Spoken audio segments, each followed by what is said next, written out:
Human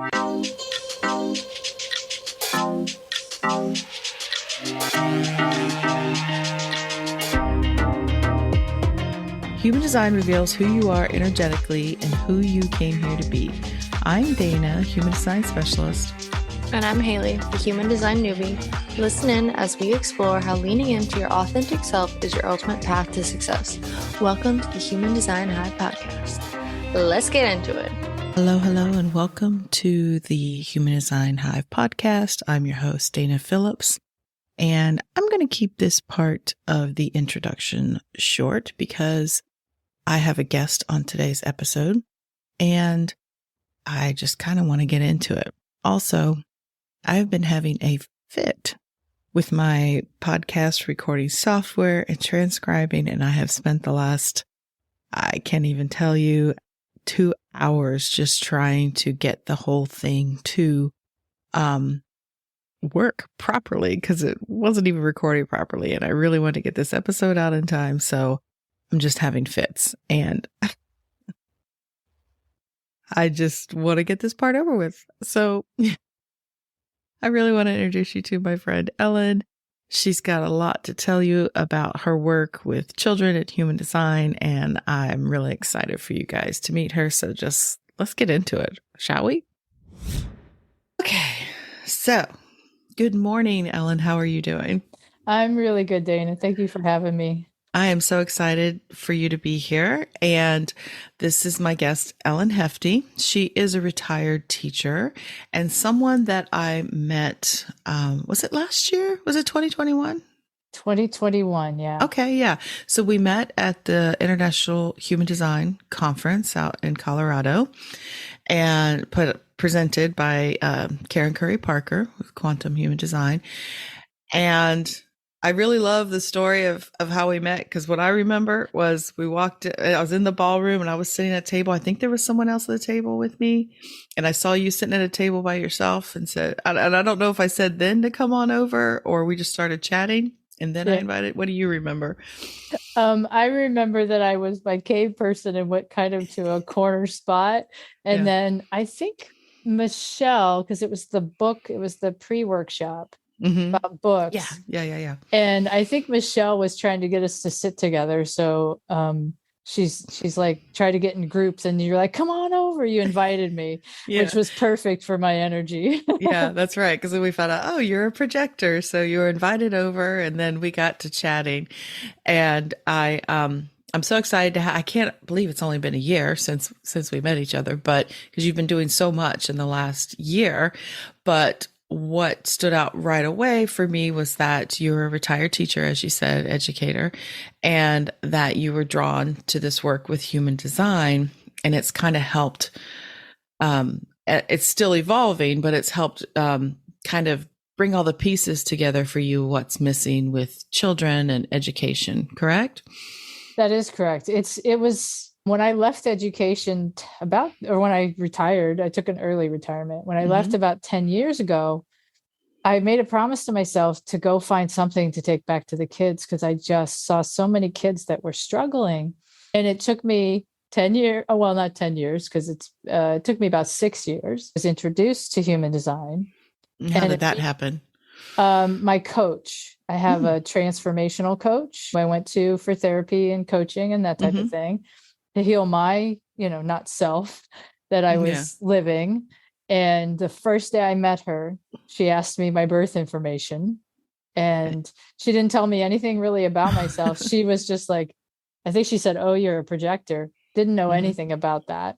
And it really took me about 6 months, maybe 5-6 months, till I started to really look into it. Yeah. And then I'm a first line. So I'm like, okay, I started studying at the International Human Design School, and I took classes there for 2 years. And I think I learned what I kept saying to myself, this is so complicated. Why can't it be simple? Right. Why can't it be simple? Right. And then I found quantum human design at that point and loved that language and thought, ooh, that language is pretty good for kids. And then it's just developed from there. Yeah. I agree. The language quantum, I mean, I go back and forth too. We've both trained with Karen Curry Parker and quantum human design system. And I find myself, a lot of times using, especially when it comes to gate definitions, things like that. I definitely just gravitate towards those more because they do have a more empowering language to them. But I would like to kind of go back just a little bit and talk to me about your experience as an educator and what you saw, just not so much in the school system, but with kids in general, because we kind of talked about that when we first met, about your own experience as a student, and then also what you were seeing and what caused you to retire, or what, as you know, caused you to step away. Yeah. Well, I had been a school administrator for 6 years of those 22. And then they cut the position. I was also special ed director. So I was seeing it from all the different angles you can see it from. And then they put me back in the classroom because they cut the position. And those last 2 years in the classroom, it was like I had seen the entire system from all different directions. And I'm like, this is not working. And the struggles I saw are just kids that even as a projector, and I can see their potential and see, I had no idea how to reach them. Yeah. And they were anxious, they're hyperactive, they're being overdiagnosed with all kinds of labels, and just this lack of feeling like they mattered. I just felt like I was always trying to help the kids feel like they mattered. I taught middle schoolers. That's rough years. it is. And my administrator stuff was with elementary kids. And so now I'm back with middle schoolers and I'm like, man, this is just not working. And it's kind of funny because there were two major factors as to why I left the classroom. One is they were just about ready to switch to the Common Core. And I'm like, I am not learning a whole new curriculum. Right. Especially when you're telling me that my seventh graders who have had a calculator in their hand since fifth grade are now being told they have to take it away and do long division by hand. I'm like, are you kidding me? I mean, we just totally went backwards because as an administrator, I know that when you want to put in a curriculum, you need to start with kindergartners. Yeah. And you work your way through. You can't just throw it in at every grade level and expect everybody to pivot and be able to be successful. And then the other thing that happened was they were now in the state of Ohio going to rate teachers based on your kids' performance results on the achievement tests. And I'm like, okay, wait a minute. This does not. And now you're going to blame teachers. I mean, not blame, but now you're going to hold teachers accountable for every student's performance when there are so many other factors. And there's so many. I mean, I worked in the schools briefly at the kindergarten level back when my kids were little. So this was, I think, around 2003 to 2005, maybe. And it was a real eye-opening experience of what goes on in a school. You know, there's all these teachers that want to do so much and help so much, but they're just shackled a lot of times by the system and the lack of individuality amongst children, of really taking into account how each child is different and learns, because it was just this, everybody had to do the same thing at the same time in the same way. And I was just at that point discovering a lot of stuff about human energetics and, you know, all this other stuff and mindset. And it was so interesting to see in that classroom dynamic, you could see energy at play all day long, because the teacher I worked with, I was a assistant. She was very high energy. I do not know her design, but her energy was frenetic, almost like she had a lot of energy, and she did not hold back in the classroom. And she was also somebody who had been there for about 20 years teaching. So she was a little burnt out, didn't know it. But when she would leave the room, the energy in the whole room would just, because my energy, I was trying to always hold it calm in there and just talk to the children. But she would come and ramp back up. So it's so interesting that people maybe you think people notice that more now amongst groups and children? I don't know, in the schools at that point, were they noticing that much? It just depends on the teacher. It Yeah. depends on the school. It depends on where within the country it's located. It's just, there's so many variations. And I envision someday it would be so great if, that high energy teacher could have all manifesting generators in their classroom, right? Yeah. Yeah, they could keep up with her. Yeah, because when you describe that as a sensitive kid who has a lot of openness, that teacher would have exhausted me. Yeah. And I would have loved the calm after the storm. It's like a hurricane. She's a hurricane and I'm there with the aftermath. Yeah, because depending on the type, and as you said, you yourself are, as a projector, as a child, my daughter's a projector as well. Understanding these students that would be a little bit more affected by that for sure with their openness. But so you left education and you came into human design in the meantime. And so things started percolating in your head about how this could be used with children? It started percolating in my head, but only once I kind of had to unlearn all of my conditioning. I needed to kind of get a sense of I knew I had something, but it's been the process of kind of unlearning it and of my conditioning and understanding who I am. And more that I've stepped into my design, the more those answers have come and the direction has come for me and how to universalize it. Because I'm a fifth line, so I'm here to universalize. Yes, you're here to impact a lot I am to teach, lead, and inspire and guide. My branding is teach, guide, and inspire. So that's what I feel like I'm stepping into and really starting to embody. But it took a lot of my own work to do, and so it's the every day it's kind of shifting. And like I told you before we started, what you last knew I was working on has kind of shifted even again. And that's kind of been the process of how I actually hired a business coach, and her team has really helped me understand that when you're trying to teach the masses something new, how you really need to break it down and make it really something relatable for them. Okay. Well, let's talk about that journey, because as you said, you had started formulating a program teaching students by design, and you have a micro podcast with the same name, right? Which outlines that program. So what was that about, and what are you focusing on now? The teaching students by design was what came out of my passion to want to transform schools, to want to change the system that I know is broken, and that there's so many teachers out there that are good teachers that are burned out, that, like you said, are shackled by the system. And it started with that. And it started with that in the sense because it was what I was most familiar with. It was always about getting to the kids. And my mind had was made up that it had to go through the teachers. Right. And so that's kind of where that started. And I love that I have that there.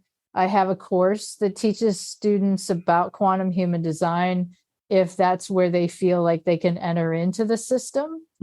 But what has happened over the course of the last several months is kind of another layer, that there's kind of even a beginner layer that needed to be developed so that it can bring in more people in a way that we know human design's kind of woo, people say that about it, right? And so it's kind of taking away all of that woo-ness and really making it relatable to where I have now, and it's parents that are coming to me right now. And as a projector, that's what I respond, that's what I do. I wait for wherever the energy is going to plug into. And right now it's parents that seem to be plugging into. And so it's taking the concepts of human design, taking the incredible information that it can give us, but really simplifying it for just the beginner. And that's where I'm at now. But the teaching students by design is still part of, it's still part of it. It's still important. I think when you're trying to bring something new to the masses, you've got to create it in different levels and different ways so that whatever person's aligned. So if somebody's aligned to quantum human design, I have my teaching students by design. I have my children's book. I have, series that I'm doing. And so that hits those people. And now I'm developing even a more beginner level of it for those people. So, okay. So the parents that you find that are coming to you now, recognizing you for your work, are they parents who just in general are curious, or have they been having issues with their children struggling, or are they just trying to get a good foundation? Like, where do you think a lot of them are coming from so far? Because I think it's really, really important. I mean, because even though, there is a lot of quote unquote issues with traditional human design and the language, because there is still a lot of this, the traditional speaks more to I hate using the word shadow, but you know what I mean? People who are just starting on the path, we can recognize more where we are conditioned or whatever. Yeah. But so it says in traditional human design, Ra used to always say that the voice that it came through said that the system is for the children. And that ideally none of us would ever have to know this eventually, because it'll just be kind of baked in, right, to how we guide our children. Right. So do you find at this stage it's more people who are already experiencing problems with children, or they just want to get off on a better foot with their child? It's been a mixture of both. At this point, most of the people are people who have some familiarity with human design, or at least it's been recommended to them, somebody who is familiar with human design. Because I'm kind of in this process of where I'm formalizing the program and finalizing it so that then it can be taken out and with people who are unfamiliar with it. But I, of course, will wait for whatever that happens. Yeah. But the response that I'm getting from people who are familiar with human design, they're just like, oh my gosh, this is a way that my kid could sit in on this session. Right. And I encourage parents to have their kids sit in on the sessions. Right. So I would love for you to kind of break down for everybody listening. You were talking about this new way of talking about specifically the types and things like that to make it relatable to children, so that you said they could get an understanding of how their type functions. So why don't you walk us through that and what came to you? Yeah. It came to me because it came from my coach said to me, if you had 2 minutes with someone, how would you explain about energy type? If you had 2 minutes. And I went to bed and I laid in bed, and all of a sudden I started hearing these different transportation vehicles. And so what I'm doing now is I'm explaining to kids and to their parents that there's like 5 different types of vehicles in the world as human beings. So the majority of the highest percentage are cars. And you think about the world and, there's a lot of cars out there. And then we have sports cars. Cars are your generators. Sports cars are your manifesting generators. They are here to carry the heavy loads. Sports cars are meant to do things faster and find the most efficient way of doing things. And then we have trains, which are your manifestors. And if you think about how powerful a train is, if you were to try to step in its way, right, and force them to stop before they're meant to stop. And then we have projectors. I'm teaching kids that projectors are like motorcycles. They have may have a smaller fuel tank, and they may have to refuel more often, and they have to kind of take. They're here to take a different path, maybe, or they're here for certain conditions. I think of a motorcycle because that's what I am, with a sidecar, and I'm like, I stop at a rest area and I take a nap in my sidecar, but I don't have that protection of a car. Right. So that makes me a little more sensitive. I love that. I love that analogy of the smaller gas tank and having to refuel more often. You're not Yeah. you can still get there and you can go the distance like everybody else, but it just takes a little more time to refuel. Might take you. Yeah. And I'm That's so supposed to great. take it in, I take it in differently. Mm-hmm. And Yeah, then, you don't have to travel the main roads necessarily always on a right. motorcycle. I love that. Exactly. Yeah. Mm-hmm. And then the last type are your reflectors, which are electric bikes. I actually reached out to Amber Clements, who's a reflector, Mm-hmm. and asked her, what do you resonate with most? Mm-hmm. Because I kind of had a sense, and she, when she explained it, she's like, well, we are here to like take things in slowly. So a bicycle would be perfect for us. We are really connected to nature. And so these transportation vehicles just kind of developed, and kids react to that in a way. They can understand that. Mm-hmm. They know what motorcycles are and what cars are, and sports cars and trains, and so it's been well received in a way that I didn't even think it was. I didn't know what I had. That's kind Mm-hmm. of when you connect with the creative, the Mm-hmm. quantum field. I didn't really know what I had, but it's just a way to make it relatable. And when you use the word fuel instead of energy, it just hits people. It makes it not so woo. Yeah.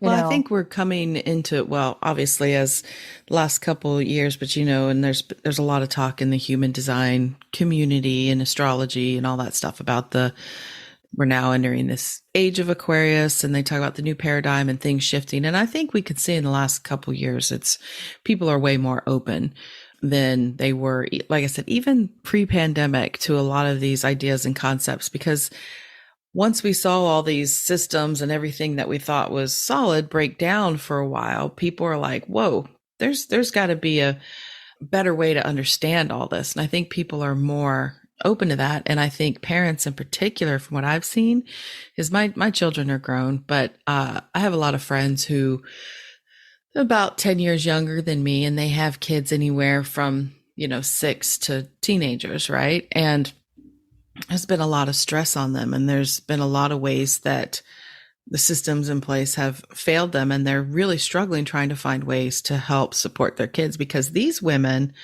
are more attuned, and especially the newer parents coming up, they're, these millennials and even Gen Z coming in are like, hey, the way we've been doing this with our children is not working, because our children are really stressed. They're really unhappy, and they're not every child, but they're struggling because our world is changing so fast.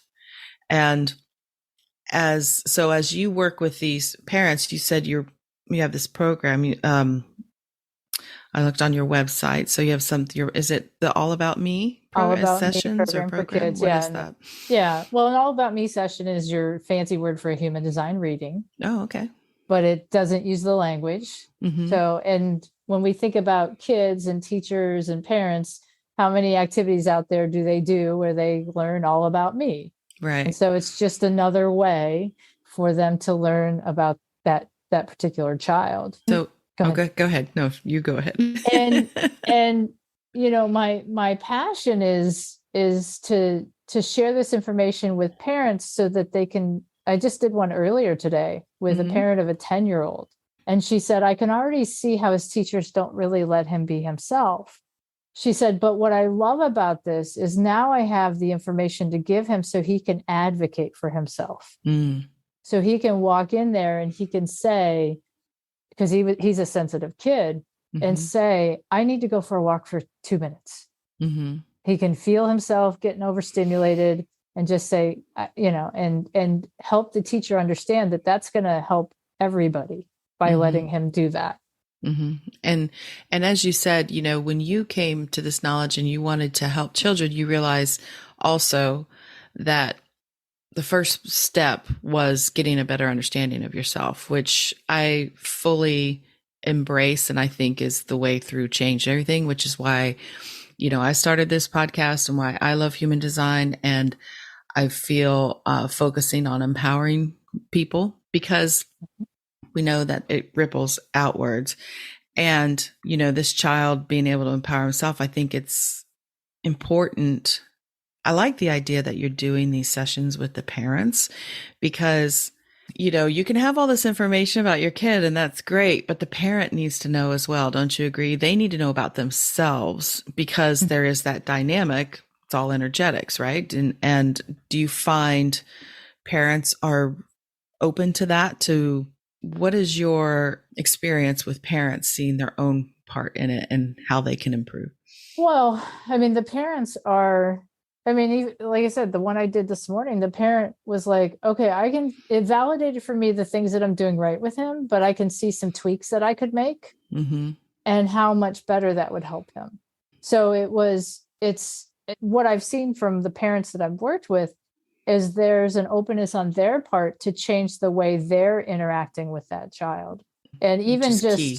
Yeah. And because one of the areas that I feel so strongly about that I feel like is kind of my thing that just is one that is the idea of how to communicate with a particular energy type.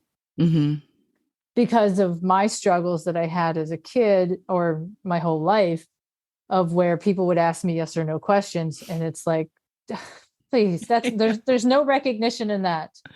If and even still to this day, people who are familiar with it that still aren't able to, because it's habit, how we question. It's difficult as a generator, right? Yeah. My daughter's a projector, like I said, and a lot of times, even when we're recording, I try to ask her questions that aren't always yes or no, because I realize I tend to do that. And it's very hard for me to answer an open-ended question, but as a, non-sacral type or a projector, or even a manifestor, it's a lot easier to express open-ended questions. Right. Yeah. Just ask me how, what, who, why, where questions. That's what you ask me. How, Yeah. And which then flip it, like I said, to the saying to the parents of the cars and sports cars, if your child gets in the car after school and you say, how was your day? You're already not honoring them. And so just that question of, do you want to talk about your day? Yeah. And you get, you're done. Yeah. That's what the parents have, that's been the biggest response. Like, oh, I really need to say a no. I need to value their no as a no. Right. So what you're saying then, to clarify, if people aren't too familiar with it, we've talked some about this. You're saying if your child is a sacral type, being a generator or a manifesting generator, they'll expect them to just be able to tell you how their day was. You have to ask them, like you said, first and foremost, do you want to talk about it? Yeah. Yes or no questions. If your kid, if you're a sacral kid, a generator or manifesting generator, and they're having a meltdown, asking them what's wrong, it's not going to do it. Yeah. Like, do you know what's wrong? And most of the time they're going to say, That's a big one. Yeah. Because kids don't know how to regulate their emotions. Yeah. Because then you could say, is it something that happened at school? Yes or no? Is it? Right. Yeah. Did this start when you were at lunch? Did it start with a friend? Did it, or even before that, do you want help figuring it out? Yeah. And if they say, then you wait and you can come back to it later. But typically in that situation, the kid will come back and say, I know now what's going on, or now I want your help. Just because you offer it once doesn't mean they forget that you offered. Right. And so it's that such a critical piece, and the parents have been really responsive to it and been open to, I don't talk about their charts. The only thing I ask the parent beforehand is if they know what their type is, because I want to be able to communicate with them and honor their way of, so today I had a manifesting generator, so I knew I needed to inform her and ask her yes or no questions. And so this isn't a reading for a parent, but they're learning stuff about, how they parent and how they can parent in a more aligned way. Yeah. So, sounds like how to communicate better, how to support your child from what I'm seeing, in a very, like you said, simplified way, because as you said, you are a 5-1 projector and you're universalizing, but that's what 5s do, is they bring, and particularly 5-1, bringing that information, that foundation that you have, and finding new and innovative ways to share it with everyone, which I think you're doing brilliantly right now. And so I know you said things have been changing and evolving, but I did also want to mention kind of more, I don't know if it's a first iteration of this system or what you wrote a children's book called Annie the Alchemist, correct? Yes. And you just published that recently? It just hit Amazon December 17th of 2022. Yeah, it's so cute. It is so cute. I'm still waiting for my author copies. So really? Yeah, I haven't received them quite yet. Well, I do know the story. I love the story. Yes. Well, you were a big part of that because you helped me in the beginning. You gave me a chance to soundboard. Yeah. Which is so critical for projectors. Yeah. And so I'm very grateful for that opportunity. Well, thank you. I'm grateful you shared it with me because I love seeing the creative process in people, because something like that is just not something I'm tapped into, is to write children's books or anything like that. But would you like to share also another way that you have of looking at the types through this lens of the animals, and how are you going to be doing a book for each type as well, as far as this animal component? It's so cute. I am. Okay. So share those with us too. I love these simple, relatable concepts for children and parents. So yeah. And that's the whole idea. I mean, I will have to say I had a moment when the whole transportation vehicle started really taking off, and I'm like, okay, Ellen, what's your lane? What, are you not, and then as I was meditating, the universe is like, you're creating, it's like you're creating different lanes. You don't realize it, but somewhere they're going to all come together. Just don't know. You can't see it yet. Yeah. And so that's what I'm trusting in the process. So Annie the Alchemist, she learns to ride a bike. And she, an alchemist, which is a generator or a car in the beginner language. And she is a gorilla. And when I met you, it was just, the only one I knew was Tommy the Time Bender, right? Which is manifesting generator. Because that's where the whole thing started in that book thing, was like, okay, I just have this voice in my head that keeps saying, Tommy the Time Bender, Tommy the Time Bender. Because I taught math. I mean, I would have been the last person that said, Ellen's going to write children's books. But it's just, it was my thing. It was what I was meant to do. So then we have Tommy the Time Bender, who is a cheetah, because cheetahs are fast and that type of thing. We have, and don't hold me to the names, but I believe, because I'm still in the process of writing the rest of them, Oscar the orchestrator, and he is a giraffe. So that's, your projectors are giraffes because they can see the big picture from up high.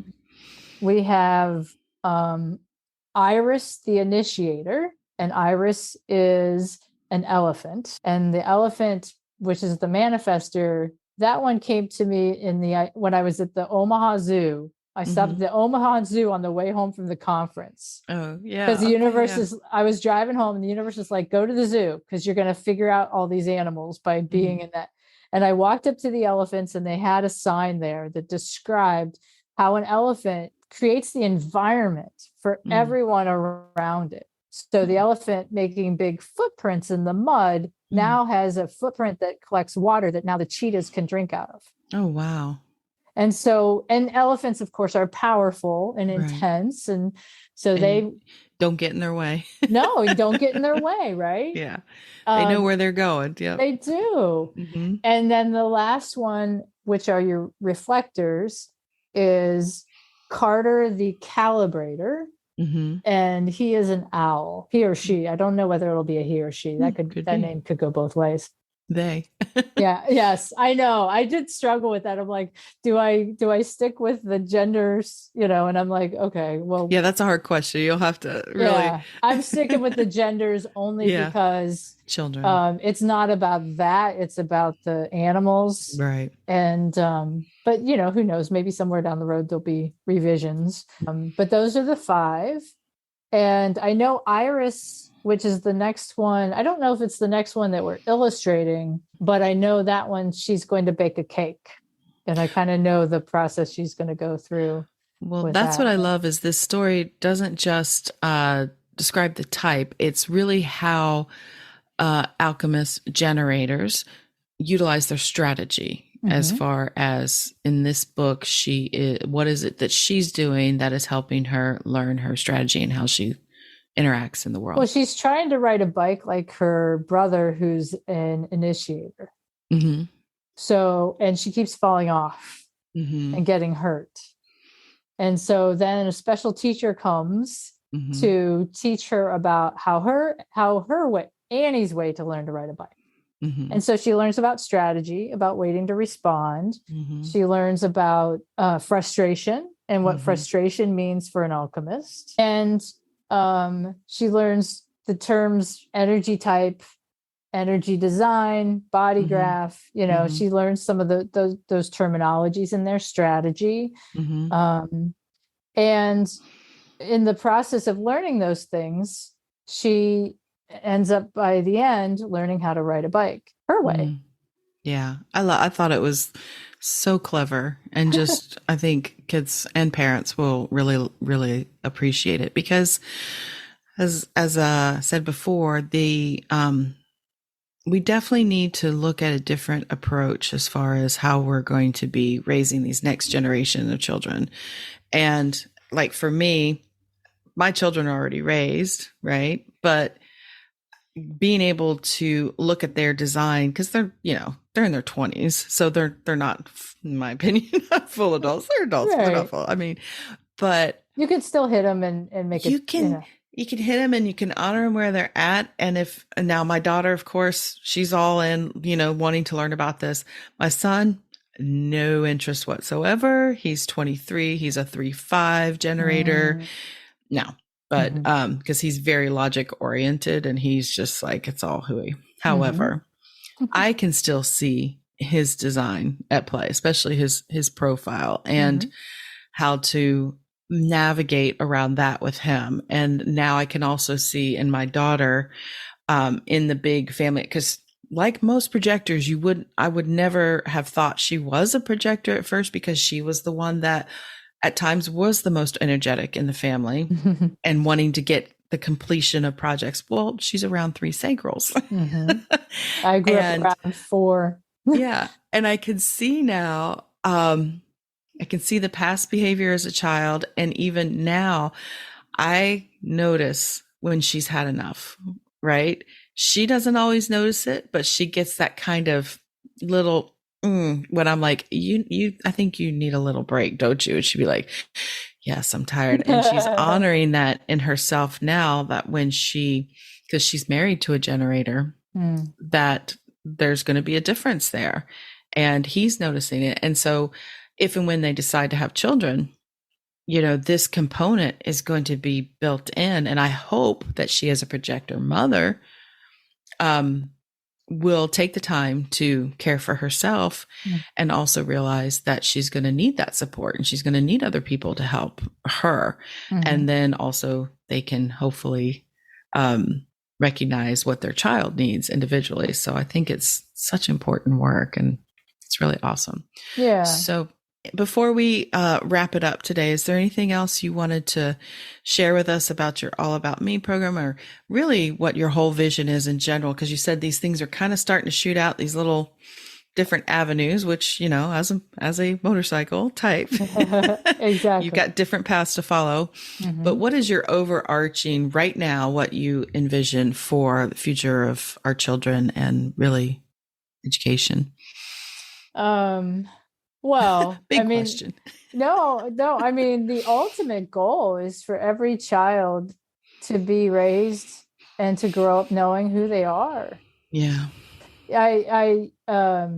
If you're open to just a little bit of a long story, my transformation coach that I mentioned that introduced me to human design, she just did a YouTube and showed a nesting doll of Santa and talked about how, underneath that nesting doll of Santa, who's an adult, we have a 14-year-old and we have a 10-year-old and we have, and all the way down to the baby, and how you see the adult, but it's the ones inside that are determining how we respond to situations. And so I took that reignited my passion, because I want every kid's baby, 3-year-old, 10-year-old, 14-year-old to grow up in alignment.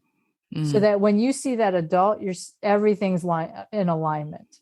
Yeah. And that is ultimately why I'm so passionate about this, because just to, it was such a joy for me today to work with a kid that's sensitive, because that was the biggest pain and struggle I had growing up. That and the projector and the fifth line, there were a lot of different areas of my design. Yeah, because you only have 2 centers to find. I have 3. Oh, you have 3. Okay. 3. Yeah, I have 2 channels and just the 3 centers. And so it was, it's such a joy for me to bring this information to kids so that they'll grow up, even if, ultimately I'd love the system to change, and it does need to change. And what my hope is that, and this is going to sound, I can't even believe I'm saying this, but, undefined throat, is that all of these things that I'm laying out are establish a legacy or a pathway, so that when I'm long gone, the children's books will be there. I imagine there'll probably be books about the transportation vehicles, because that'll hit a different set of kids. But that, whatever I start, that somebody else will pick up and run with it, and so that the school system can be revamped and it can be changed, and so that kids grow up in a world where they get to be who they are. Yeah.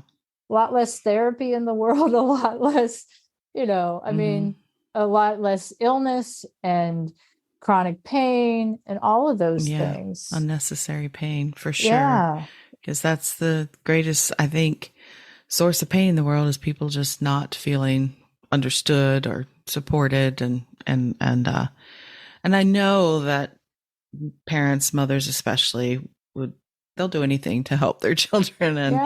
And this is such a supportive and easy way to do it. I mean, human design can look complicated, like you said, and you can definitely find plenty of people that will help guide you through it as yourself individually. But I think that a lot of people will gravitate towards this work of keeping it simple. Let's start at the beginning. You need that foundation. Let's just really work with this child's type and strategy, and most likely authority, of course. Yeah. I just think it's so needed in the world, and it's just, you're a blessing to bring this forth. So how can people learn more? How can they contact you? What is your preferred way of connecting with people? Just let us know. How do they find you? Well, I do have I have a website that I'm revising, but I have a links page. It's pages.ellenhefty.com. And I'll give you all that information. Yep, we'll put that in the show notes. Yep. And that'll show everything that I'm doing right now. It has on there my Facebook, my Instagram, my YouTube channel. Anyone who just wants to kind of get a sense of me and get to start to know me. I just did a free webinar. Oh, okay. That's on my YouTube channel. Now it says how to help students succeed, but that's where this program developed from. So it'll introduce to the transportation vehicles and that type of thing. But most people find me on Facebook and friend me on Facebook, and then DM me through Messenger. Okay. That seems to be the way that most people communicate. But if you go to my pages, it'll have where you can book an all about me session. It'll have, you can buy a gift certificate of the session if you want to gift it to somebody, child in your life. It's there's a link for my children's book. So if you go to that links page, you're going to know all the different ways that you can communicate with me or work with me, whatever feels good. Yeah. And a free discovery call. So if they just want to do a free 30-minute call and talk with me and get to know me, they can do that as well. Can I share one more thing with you? Oh, sure. Absolutely. So I am so passionate about this information that I've designated 2023 as the year of all about me. And my goal is to have my program, my All About Me program, reach 1,000 children in 2023. And so I am on a mission of being of service through 2023. And in whatever avenue or way it gets to kids, whether it's through parents, through teachers, through my children's book, through my podcasts that I did, whatever avenue it is, that at least 1,000 children are given the opportunity to be empowered to be their authentic self and to be who they were born to be in the world. That's amazing. Well, that's like what we need. We need those foundations now, don't we, as we move along in the world. Thank you so much for sharing that.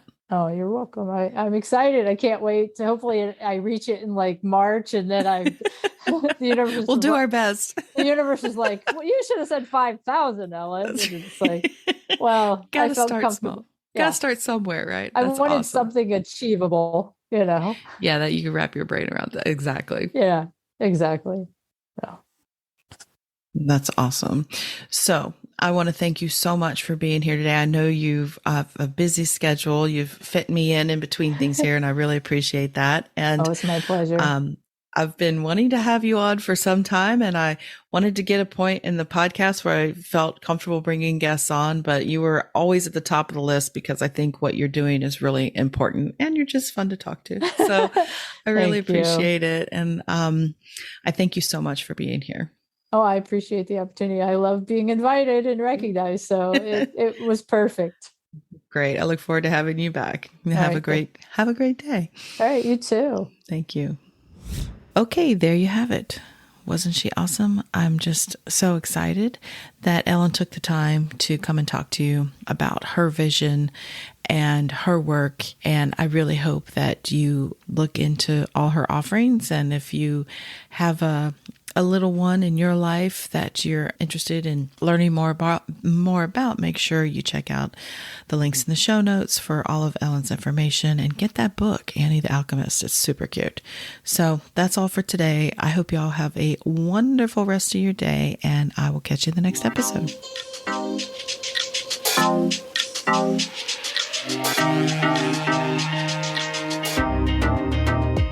You made it all the way to the end of today's episode, so you must have liked what you heard. If you did, make sure you subscribe so you never miss an episode, and perhaps leave us a good review. And if you know someone who wants to dig into all things human design with us, make sure you share the Human Design Hive podcast with them. We'd really appreciate it. Thanks for listening.